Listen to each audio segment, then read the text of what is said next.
Hello everyone, welcome to positive helpers. दोस्तों, आज है 14 नवंबर और आज बाल दिवस है। आप सभी बच्चों को बाल दिवस की ढेर सारी शुभकामनाएं। दोस्तों, एज यूजुअल जैसा कि आपको पता है, हम लोग vocabulary, one word, phrasal verbs, foreign words, exam corner words और इडियम्स एंड फ्रेजेस देखते हैं। दोस्तों, सॉरी फॉर बीइंग लेट। तो दोस्तों स्टार्ट करते हैं आज का जो हमारा वर्ड है। दोस्तों, ये वीडियो आप लास्ट तक देखिएगा क्योंकि ये वीडियो आपके बहुत काम के हैं। इसके पीडीएफ मैं आपको हर दिन एक दिन गैप करके टेलीग्राम ग्रुप में डाल देता हूं ताकि आपको समय मिले रिवीजन कर सके उसको। टेलीग्राम ग्रुप में अगर जुड़ना चाहते हैं तो प्लीज़ इस डिस्क्रिप्शन बॉक्स में दिए गए लिंक को आप क्लिक करके जुड़ सकते हैं। तो चलिए दोस्तों शुरुआत करते हैं। दोस्तों, सबसे पहला जो वर्ड है वो है ब्लिस्टरिंग। दोस्तों, ब्लिस्टरिंग का मतलब क्या होता है? ब्लिस्टरिंग को समझने से पहले हमें ब्लिस्टर वर्ड को समझना पड़ेगा कि ये ब्लिस्टर वर्ड क्या होता है। दोस्तों, ब्लिस्टर जो होता है, याद रखिएगा, ये इसका मतलब होता है घाव या दोस्तों फोड़ा। क्या मतलब होता है? घाव या फोड़ा को हम लोग ब्लिस्टर कहते हैं। जैसे आपको गर्मी के समय में कई बार क्या होता है, फोड़ा हो जाता है, उसमें पानी भर जाता है। लेकिन दोस्तों, जब इसमें ING लगाया जाता है तो ये एडजेक्टिव बन जाता है, ये एडजेक्टिव फ्रेज बन जाता है, जिसका मतलब दोस्तों होता है एक्सट्रीमली हॉट। एक पहला एंट्री में मीनिंग माने बहुत ही गर्म। दूसरा मतलब होता है बहुत ही तेज, एक्सट्रीमली फास्ट। तीसरा इसका एंट्री में होता है एक्सट्रीमली एंग्री एंड अनकाइंड। और चौथा होता है वेरी स्ट्रॉन्ग एंड सीवियर। ठीक है, आप याद रखिएगा ब्लिस्टर को ब्लास्टर से। दोस्तों, ब्लास्टर में क्या होता है, कोई इंसान अगर ब्लास्टर हो जाता है उसे गुस्सा भी आता है, वो बहुत गर्म होता है और बहुत तेज़ी से फटता भी है। तो उसी से आप ऐसे रिलेट करिएगा ब्लिस्टर, है ना। बस ब्लास्ट में क्या होता है, ए आता है, इसमें ए को कन्वर्ट करेंगे आई में, तो आई में कन्वर्ट करेंगे तो वो ए कन्वर्ट होकर आई में जाएगा तो इग्नाइट हो जाएगा, मैंने ऐसे याद रखिएगा। दोस्तों, अगर इसके सिनोनिम से बात करें तो इंटेंस हो जाएगा, फियर्स हो जाएगा, एक्सप्लोसिव हो जाएगा, एक्सक्रूसिएटिंग। एक्सक्रूसिएटिंग का मतलब भी होता है दोस्तों बहुत ही दर्दनाक या बहुत ही क्या चीज़, एक्सट्रीमली बैड आप कह सकते हैं, या बहुत ही तीखा रूप में। जैसे अगर आपको कई बार दर्द होता है तो आप उसे एक्सक्रूसिएटिंग पेन कह सकते हैं। हेलिसियस बोल सकते हैं, सीजलिंग भी बोल सकते हैं। अगर कोई चीज़ सीजल हो रहा है, गर्म हो रहा है, यानी कि अभी पूरे हॉट है, अभी मुद्दे में है, राइट। मैंने आपको बताया था ब्लिस्टर वर्ब है यहाँ पर, जिसका मतलब होता है छाला या फफोला, जो आपको कभी बार हो जाता है। चलिए हम आज के अखबार से इस वर्ड को और पक्का कर लेते हैं। However, the main reason for the contraction was not so much that food price have fallen. देखिए, अभी इस आज के एडिटोरियल में जो इंडेक्स वर्ड थे उसमें बात किए गए थे इन्फ्लेशन को लेकर। कह रहे जो कंट्रैक्शन हुआ है, कंट्रैक्शन का माने संकुचन या ये कमी आप कह सकते हैं एक प्रकार का, वो फूड प्राइस गिर गया इसके वजह से नहीं हुआ। लेकिन फूड इन्फ्लेशन जो अक्टूबर में लास्ट ईयर में हुआ था वही ब्लिस्टरिंग था, यानी कि काफ़ी ज़्यादा क्या था, मतलब जो इंटेंस था, बहुत ही ज़्यादा लेवल पे जो आपका क्या हो गया था, फूड इन्फ्लेशन हो गया था, राइट। दोस्तों, इसमें जो आपको मैं एक वर्ड बताना चाहता हूँ दैट इज़ रिवील। क्या चीज़ इसमें मैंने कहीं देखा था, रिवील। रिवील का मतलब होता है दोस्तों एक्सपोज करना या उजागर करना या किसी डाटा के बारे में बता देना, ठीक है, ओके। चलिए अब अगला वर्ड चर्चा करते हैं, वो है परसीव। परसीव दोस्तों, इसका मतलब होता है टू अंडरस्टैंड, नोटिस और become aware of something using your sense और माइंड।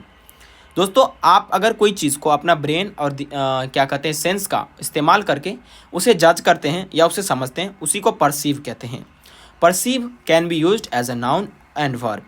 परसीव को हम नाउन और वर्ब के रूप में दोनों इस्तेमाल कर सकते हैं, बट हमने यहाँ पर कंटेक्स्ट लिया है दोस्तों वर्ब का। परसीव का मतलब होगा दोस्तों अनुभव करना, समझ पाना या ग्रहण करना, राइट दोस्तों। अगर सिनोनिम्स हम पता करें तो कंप्रीहेंड कह सकते हैं, डिटेक्ट कह सकते हैं, ऑब्जर्व कह सकते हैं और नोटिस कह सकते हैं। एक एग्जाम्पल देखेंगे तो हमें ज़्यादा समझ में आएगा, ठीक है। People perceive things differently. लोग अलग अलग चीज़ों को अपने अलग अलग तरीके से समझते हैं। इसी वर्ड को अगर हम न्यूज़पेपर में जो आया है उसमें देखें तो और ज़्यादा समझेंगे। देखिए, यहाँ पर कह रहा है कि Reserve Bank of India had survey in September had said that their perceived inflation. मैंने रिजर्व बैंक ऑफ इंडिया ने क्या किया, सर्वे किया, एक आकलन किया, एक असेसमेंट किया, एक मूल्यांकन किया, और सितंबर में उन्होंने बोला था, परसीव किया था, यानी समझाया था, इस बात को हम लोगों को अनुभव कराया था कि इन्फ्लेशन रेट क्या था उस समय 7.4% था। A far cry from what CPI reported, यानी कि ये तो कई फार क्राई का मतलब होता है बहुत दूर दूर तक कोई संबंध नहीं रखता है। जो CPI का रिपोर्ट आया है, उसकी CPI कोई एजेंसी है जो रिपोर्ट करती है, उससे तो कोई संबंध ही नहीं रखता है। एक यहाँ पर इडियम्स यूज हुआ है, ए फार क्राई। ए फार क्राई का मतलब दोस्तों होता है बहुत ज़्यादा अलग, बिल्कुल मेल ना खाना, वेरी डिफरेंट कह सकते हैं, बहुत दूरी होना। जैसे मैं आपको ट्रिक बता देता हूँ इसको याद करने के लिए। देखिए, ए माने एक, फार माने दूरी, और क्राई माने रोना। एक व्यक्ति बहुत ही दूरी पर जाकर रो रहा था क्योंकि वो सबसे अलग था, कोई उसको चाहता नहीं था, वो बहुत ही ज़्यादा अलग था, सबके साथ मेल नहीं खाता था। तो दोस्तों इसका सिनोनिम्स अगर देखें तो पोल्स अपार्ट कह सकते हैं, है ना। उसके बाद नथिंग लाइक, वेरी डिफरेंट कह सकते हैं, अलग अलग को हम कह सकते हैं फार क्राई। जैसे एग्जाम्पल समझते हैं, the movie was a far cry from my expectation. Movie क्या था, मेरे एक्सपेक्टेशन से काफ़ी ज़्यादा अलग था। जो हम एक्सपेक्ट किए थे कि मूवी कुछ इस प्रकार होगा, वैसा नहीं था। ये एक फार क्राई था, एक बिल्कुल अलग तरह का मूवी था। अब दोस्तों कुछ ऐसे वर्ड हैं जिसे हम एग्ज़ाम कॉर्नर वर्ड्स बोलते हैं। एग्ज़ाम कॉर्नर वर्ड्स क्यों बोलते हैं? क्योंकि दोस्तों इस प्रकार के वर्ड्स अक्सर एग्ज़ाम में रिपीट होते हैं। तो दोस्तों चलिए शुरुआत करते हैं, और ये वर्ड हम हर दिन कई दफ़ा लगातार रिपीट करते रहते हैं ताकि आप रिवीजन कर सके। देखिए, सबसे पहला वर्ड है अंडरस्कोर। दोस्तों आप इस शब्द को किसी चीज़ को जोर देने में इस्तेमाल कर सकते हैं, बल देने में आप इस्तेमाल कर सकते हैं। जैसे my class teacher underscore the importance of reading newspaper. मेरे क्लास के शिक्षक ने हमें उस बात पे बल दिया कि अंग्रेजी पढ़ना कितना महत्वपूर्ण है, या न्यूज़पेपर पढ़ना कितना महत्वपूर्ण है। नेक्स्ट वर्ड है एनोमली। एनोमली का मतलब दोस्तों होता है इरेगुलरिटी, अनियमितता जिसे कहते हैं, या एबनॉर्मेलिटी कहते हैं। एनोमली शब्द कई बार दोस्तों एग्जाम में रिपीट होता है, और आज के अखबार में भी रिपीट हुआ है दोस्तों। अगर आप देखेंगे तो मैं आपको दिखा सकता हूँ। यहाँ पर आप देख सकते हैं, यहाँ पर मैंने कहीं देखा था टू बी स्टेटिकल एनोमली, यानी कि डाटा को लेकर क्या डिफरेंस है, इरेगुलरिटीज़ है। दोस्तों अब हम आगे चर्चा करते हैं, दैट इज़ कंट्रैक्शन। कंट्रैक्शन का मतलब होता है किसी चीज़ में दोस्तों क्या होना, संकुचन कह सकते हैं आप। जैसे एक तो कह सकते हैं स्क्यूज करना, किसी चीज़ को निचोड़ना कह सकते हैं कंट्रैक्शन। डिक्रीज भी इसका कहीं ना कहीं एक सिनोनिम्स रखेगा, याद रखिएगा। नेक्स्ट वर्ड है ऑब्सक्योर। ऑब्सक्योर का मतलब हुआ टेंगल्ड, अनक्लियर। ठीक है, टेंगल्ड और अनक्लियर को हम लोग ऑब्सक्योर कहेंगे। कोई चीज़ अगर साफ साफ नहीं है, अगर धुंधला सा है, क्लियर नहीं है, एम्बिगुअस है, उसे हम ऑब्सक्योर कहेंगे। नेक्स्ट वर्ड है बूस्ट। बूस्ट का मतलब दोस्तों क्या होता है? बूस्ट का मतलब, एक मिनट दोस्तों, हाँ, बूस्ट का क्या मतलब होता है? बूस्ट का मतलब होता है कोई चीज़ इंक्रीज करना। नेक्स्ट वर्ड है टॉपल। टॉपल का मतलब क्या होता है? Fall over, collapse, stumble, crumble और वाइप आउट। जब दोस्तों आप स्टम्बल करेंगे, क्रम्बल करेंगे, तो उसको टॉपल कह सकते हैं। नेक्स्ट वर्ड है कॉन्स्ट्रेंट। कॉन्स्ट्रेंट का मतलब हुआ दोस्तों रिस्ट्रेंट, किसी चीज़ पर रुकावट। जैसे आज के अखबार में देख लेते हैं, the approach views climate change not as a constraint. Climate change को अप्रोच क्या देखता है? एक व्यू करता है, क्लाइमेट चेंज को कांस्टेंट नहीं देखता है। लेकिन कांस्टेंट माने रुकावट नहीं देखता, रेस्ट्रिक्शन नहीं देखता है, जबकि एक ये अपॉर्चुनिटी देखता है, माने अवसर देखता है ग्रोथ के लिए, नेचर और पीपल को सेफ गार्ड करने के लिए। मतलब क्लाइमेट चेंजेस क्या होते हैं? नेचर को सेफ गार्ड करने के लिए होते हैं। गर्मी से सर्दी क्यों आते हैं? तो नेचर हमें बचाना चाहती है, इस वजह से। नेक्स्ट वर्ड है प्रोलिफरेशन। प्रोलिफरेशन का मतलब होता है इंक्रीज इन नंबर, तेजी से बढ़ना, है ना। क्लियर है बात? तो दोस्तों हम आगे अब बढ़ते हैं नेक्स्ट वर्ड की ओर। दोस्तों ये वीडियो जो है मैंने एक बार बना दिया था, जिसके वजह से लेट हुआ है आज, क्योंकि दोस्तों हम ऑलरेडी वो वीडियो रिकॉर्ड कर चुके थे। लेकिन दोस्तों क्या हुआ कि कुछ परेशानी की वजह से वीडियो डाल नहीं पाए। लेकिन चलिए, डिमाइस का मतलब क्या होता है दोस्तों? डिमाइस का मतलब होता है विफलता, या एक तो विफलता होगा या मर जाना भी कहता है। जैसे आप कह सकते हैं कि whole India mourn for sudden demise of that political figure, यानी पूरे भारत ने क्या किया, एक शोक मनाया अचानक जो है एक पॉलिटिकल फिगर की मृत्यु पर। अगर इसके इडियम्स के रूप में देखें तो इंड इन फेयर्स को हम कह सकते हैं। ओके, वर्डिक्ट का होता है डिसीजन और डीजे, मतलब डिसीजन और जजमेंट, डीजे आप कह सकते हैं। दोस्तों अब हम बात करते हैं ब्रॉडकास्ट। ये आपको मैंने वर्ब के रूप में इस्तेमाल किया, ब्रॉडकास्ट मैंने होता है प्रसारण। वर्ब में भी, वर्ब के V1 के रूप में भी ये सेम रहेगा, V2 के रूप में भी सेम रहेगा, V3, यानी कभी भी इसमें ब्रॉडकास्टेड नहीं लगाइएगा, वो गलत हो जाएगा आपका। अगला है इंट्यूटिव। ये मैं आपको बताता हूँ, ये आपको लिख के लाना है, बहुत सिंपल वर्ड है। मिनेंस का मतलब हुआ प्रॉब्लम, जैसे स्ट्रे डॉग मिनेंस, यानी कि गली के आवारे कुत्ते का एक समस्या पैदा हो गया था। क्रूशियल माने क्या हुआ दोस्तों, वाइटल, जो इंपॉर्टेंट है उसे क्या कहते हैं, क्रूशियल। उसके बाद मैंने आपको बताया था क्वाइट, क्वाइट बताया, क्वाइट का मतलब क्या हुआ, कंप्लीटली, जैसे हम बोलेंगे the moon is quite round, है ना, या क्विट कहेंगे, क्विट का मतलब हुआ छोड़ना, और एक क्वाइट का मतलब हुआ चुप रहना, जैसे कीप क्वाइट, है ना। अगला दोस्तों वर्ड है डिप्लोरेबल। डिप्लोरेबल का मतलब दोस्तों क्या होगा, नींद, आप कह सकते हैं चिंताजनक। क्या है दोस्तों, चिंताजनक को आप क्या बोल सकते हैं, डिप्लोरेबल। जैसे आप दे सकते हैं it is a deplorable that technological development is being exploited. ये एक चिंताजनक है कि जो टेक्नोलॉजिकल जो डेवलपमेंट हुआ ना उसको एक्सप्लॉइट किया जा रहा है ना। दोस्तों ये सारे न्यूज़पेपर के हैं, मैंने कुछ भी अपने मन से नहीं लिखे हैं, है ना। अगला वर्ड है दोस्तों इवॉल्व। इवॉल्व का मतलब क्या होता है, धीरे धीरे विकसित होना, है ना। जैसे आपने ह्यूमन एवोल्यूशन तो पढ़ा ही होगा, इवॉल्व यहाँ पर दोस्तों आपका यहाँ देखेंगे टू इवॉल्व यहाँ पर इन्फिनेटिव के रूप में हुआ है, लेकिन इवॉल्व जो है उससे अगर वर्ब के रूप में ट्रीट करें तो उससे एवोल्यूशन बनता है, जो कि आपका नाउन का काम करता है। ओके दोस्तों, आगे हम बढ़ते हैं। अच्छा, एक वर्ड है इंटरवेंशन, माने कि इंटरवेंशन का मतलब किसी के बीच में टोकना, रोक डालना, इस तरह की चीज़ों को कह सकते हैं। देखिए दोस्तों, हम चर्चा करते हैं अपना। 1 मिनट दोस्तों, मैं चाहूँगा कि इस पीडीएफ को एक बार और ओपन किया जाए खोलकर। 1 मिनट दोस्तों, 1 सेकंड दोस्तों, कहाँ गया, 30/14 आज का ही है ना, चलो दोस्तों, अभी फिर भी वही है, कोई दिक्कत नहीं। देखिए दोस्तों, यहाँ पर जो है एक तो है, 1 मिनट दोस्तों, ये परपटेडली का जो मतलब लिखा हुआ है ना, ये गलत लिखा हुआ, इंटेंशनली नहीं होगा इसका मीनिंग। 1 सेकंड आप रुक जाइए दोस्तों।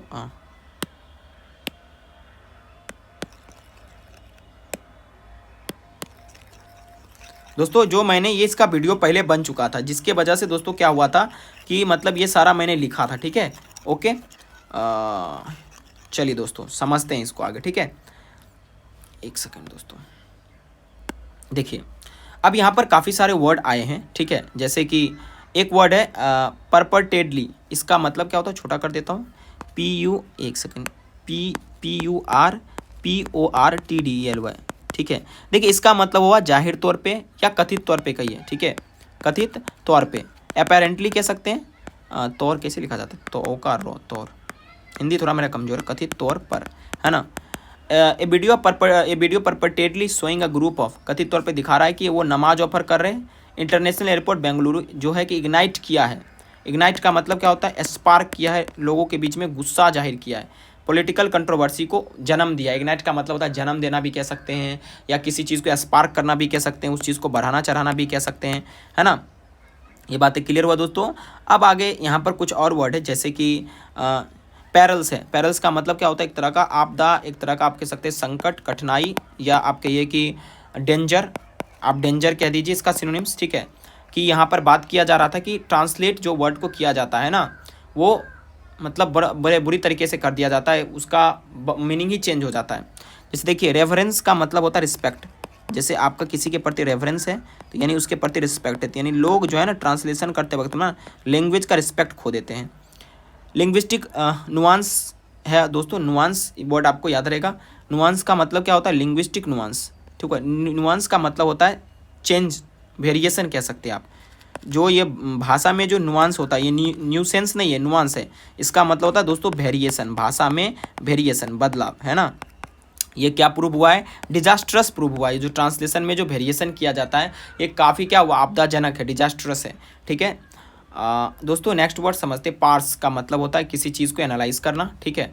किसी चीज़ को क्या करना, एनालाइज करना, चाहे वर्ड है, डाटा है, केयरफुली, स्पेशली, जैसे ग्रामर का स्ट्रक्चर वगैरह होता है, कंपोनेंट वगैरह होता है उसको, ठीक है। दूसरा इसका मीनिंग होता है कि कंप्यूटर या डाटा कोड को एनालाइज करना और उसको समझना। अगर सिनोनिम्स की बात करें, एग्जामिन कहिएगा, ब्रेकडाउन कहिएगा, एनालाइज कहिएगा, डिकॉर्ड, स्कीमिंग कहिएगा, प्रॉबिंग कहिएगा, डिसाइफर भी लिख लीजिए मेरे तरफ से, डिसाइफर, है ना। ब्राह्मी स्क्रिप्ट को डिसाइफर कौन किया था, जेम्स प्रिंसेप, है ना। अब जो चर्चा करते हैं दैट इज़ बाउंटी, रिवार्ड और अवार्ड। दोस्तों बाउंटी का जो इस्तेमाल होता है वो पॉजिटिव और नेगेटिव दोनों सेंस में होता है। इसमें पैसा दिया जाता है किसी को खास करके मारने के लिए या किसी को पकड़ने के लिए। आतंकवादी गतिविधि जो हुआ है उसमें सुना जा रहा है कि यूएसए ने बाउंटी दिया था आतंकवादियों को, तो ठीक है, क्लियर है बात। तो इसमें पैसा डेफिनेटली दिया ही जाएगा, हमेशा पैसा दिया ही जाएगा। रिवार्ड और अवार्ड में दोस्तों पैसा दिया भी जाएगा, नहीं भी दिया जाएगा, लेकिन रिवार्ड और अवार्ड में अंतर है। देखिए रिवार्ड का मतलब होता है एक गिफ्ट होता है, money, praise, benefit given to someone for good work, honesty और हेल्प। ठीक है। इनाम अच्छे काम के लिए, ठीक है, इनाम दिया जाता है। रिवार्ड मतलब क्या होता है, इनाम। एनीवन कैन गिव, कोई भी दे सकता है किसी एक्शन के लिए, ऑनेस्टी के लिए, अचीवमेंट के लिए। Can be money gift, certificate, praise और नॉट ओनली मनी। इसमें केवल पैसा नहीं होता है, इसमें कोई एक सर्टिफिकेट होता है, पैसा भी होता है साथ साथ में। लेकिन दोस्तों ये अवार्ड जो होता है इसमें क्या होता है, एक फॉर्मल प्राइज होता है, किसी को दिया जाता है अचीवमेंट के लिए, उसके academic, film, sport, bravery, service etcetera के लिए। जैसे पुरस्कार, सम्मान, औपचारिक रूप से दिए जाने वाला सम्मान प्राइज। की पॉइंट क्या है, ये हमेशा फॉर्मल होता है, कोई सेरेमनी में दिया जाता है, कोई सेरेमनी होगा वहाँ पर दिया जाएगा, किसी अचीवमेंट के लिए, एक्सीलेंस के लिए और कंट्रीब्यूशन के लिए। देखिए ये बेसिकली रिवार्ड जो है किसी को कैसे भी दिया जा सकता है, लेकिन अवार्ड कोई सेरेमनी में दिया जा सकता है। सेरेमनी जब होगा, जैसे आप भारत रत्न अवार्डेड देखते होंगे, आप रिवार्डेड नहीं देखते होंगे, क्योंकि जो रिवार्ड दिया जाता है ना दोस्तों, आपको मैंने बताया था कि इसमें केवल मनी नहीं, कुछ सर्टिफिकेट वगैरह भी होता है। लेकिन इसमें दोस्तों एक केवल सर्टिफिकेट भी दिया जा सकता है, ठीक है, और मनी भी दिया जा सकता है। तो कॉमन अंतर ये है कि दोस्तों ये बिना किसी पोडियम, बिना किसी सेरेमनी के भी दिया जा सकता है, और इसके लिए एक जो सेरेमनी ऑर्गेनाइज किया जाता है तब दोस्तों दिया जाता है, ठीक है। अब दोस्तों सिक्वेस्टर है, सिक्वेस्टर का मतलब वो अलग करना, पृथक करना या जब्त करना। दोस्तों आइसोलेट कह सकते हैं, सेग्रीगेट कह सकते हैं, कन्फिस्केट कह सकते हैं और विदड्रॉ कह सकते हैं, राइट। इसको याद कैसे रखेंगे, सीक्वेंस से बना है सिक्वेस्टर। देखिए जब किसी को सीक्वेंस में लेकर उसको टरका देंगे, TR माने याद रखिए टरकाना, तो उसको अलग कर देंगे, नहीं अपने भाषा में टरका दिए उसको हम अलग कर देना, ठीक है। जैसे याद रखिएगा, the court sequestered his property during the investigation, investigation के दौरान क्या हुआ, कोर्ट ने उसके प्रॉपर्टी को क्या कर लिया, जब्त कर लिया। क्लियर बात। अगला दोस्तों वर्ड है साइकेडेलिक। साइकेडेलिक का मतलब क्या होता है, अत्यधिक रंग बिरंगा या बहुत चमकीला, जो ब्रेन को प्रभावित करे, ठीक है। कई बार जो है दोस्तों मेला वगैरह में एक साइकेडेलिक लाइट लगा दिया जाता है ताकि लोग उसके प्रति अट्रैक्ट हो, चमक। सिनोनिम्स कह सकते हैं, जैसे ये पिक्चर साइकेडेलिक है, मल्टी कलर्ड है, ठीक है, फ्रीकी कह सकते हैं, हेलुसिनोजेनिक कह सकते हैं, माइंड चेंजिंग कह सकते हैं। कुछ स्पेलिंग टेस्ट देख लेते हैं, जैसे निमोनिया पी से शुरू होता है, पी याद रखिएगा, एंड याद रखिएगा, मोनी लिख दीजिएगा, उसके आगे ये लगा दीजिए, निमोनिया हो जाएगा। फार्मा लिख दीजिएगा, स्यूटी लिख दीजिएगा, कल लिख दीजिएगा, फार्मास्यूटिकल हो जाएगा। एंटी लिख दीजिएगा, बायो लिख दीजिएगा, TIC लिख दीजिएगा, एंटीबायोटिक हो जाएगा। क्लियर है बात। अगला दोस्तों वर्ड है रिससिटेशन। रिससिटेशन का मतलब क्या होता है, किसी को होश मिलाना या पुनर्जीवित करना। जैसे आप फ्री फायर गेम खेलते हैं, रिवाइव देते हैं, उसको बोलते हैं रिससिटेशन। एवेकन कह सकते हैं, एनर्जाइज और स्टिमुलेट कह सकते हैं, राइट। पहले ससिटेशन वर्ड यूज होता था, लेकिन अब वो पुराना हो गया, अब रिससिटेशन ही यूज होता है। Resuscitation is used as a noun, याद में रखिएगा। लेकिन यहाँ पर मैंने वर्ब के रूप में लिखा है, होश मिलाना और पुनर्जीवित करना होता है नाउन के रूप में लिखा हुआ, लेकिन मैंने हिंदी मीनिंग लिखा है वर्ब के रूप में, याद रखिएगा। नेक्स्ट वर्ड है परपीट्रेटर। परपीट्रेटर का मतलब होता है someone who has committed a crime और वायलेंट और हार्मफुल एक्ट। एक ऐसा व्यक्ति होता है जो कि कोई क्राइम करे, कोई अपराध करे या कोई वायलेंट एक्ट करे, उसको परपीट्रेटर कहते हैं। Almost none of the perpetrators have been held to account by the Israeli, कि मतलब किसी भी परपिट्रेटर को पकड़ा नहीं गया जो इस तरह के इंसिडेंट करते हैं। नेक्स्ट वर्ड चर्चा करते हैं, एस्केप फोल्डिंग का मतलब क्या होता है। एस्केप फोल्ड का मतलब बेसिकली होता है मचान, कोई सहारा जो बिल्डिंग उल्डिंग बनता है उसमें जो लगाया जाता है, एक प्रकार का बांस उस लगा कर, या जो जितना एडवांस होता है, जो सीढ़ी टाइप का लगाता है वो अलग अलग तरह, उसको बोलते हैं एस्केप फोल्डिंग। मचान, सहारा या ढांचा। Long metal poles and wooden boards that form a structure which is put next to a building so that people who are building painting, जो कर सके लगाकर उसको बिल्डिंग पेंटिंग कर सके, जिस लगाता है ना बांस उस लगा देता है, उसी को बोलते हैं स्केप फोल्डिंग। दोस्तों कुछ इसमें अलग से मैंने कलम चलाया था, जो कि मैं आपसे माफ़ी चाहता हूँ, क्योंकि दोस्तों इसका वीडियो पहले बना था, ठीक है, जो कि क्या हो गया था, वीडियो दोस्तों एरर हो गया था, उसमें कुछ गड़बड़ी हो गया था, इस वजह से मैं नहीं बना पाया था इसको। अभी मैं बना रहा हूँ, sorry for being late. Thank you very much for watching this video. आप दोस्तों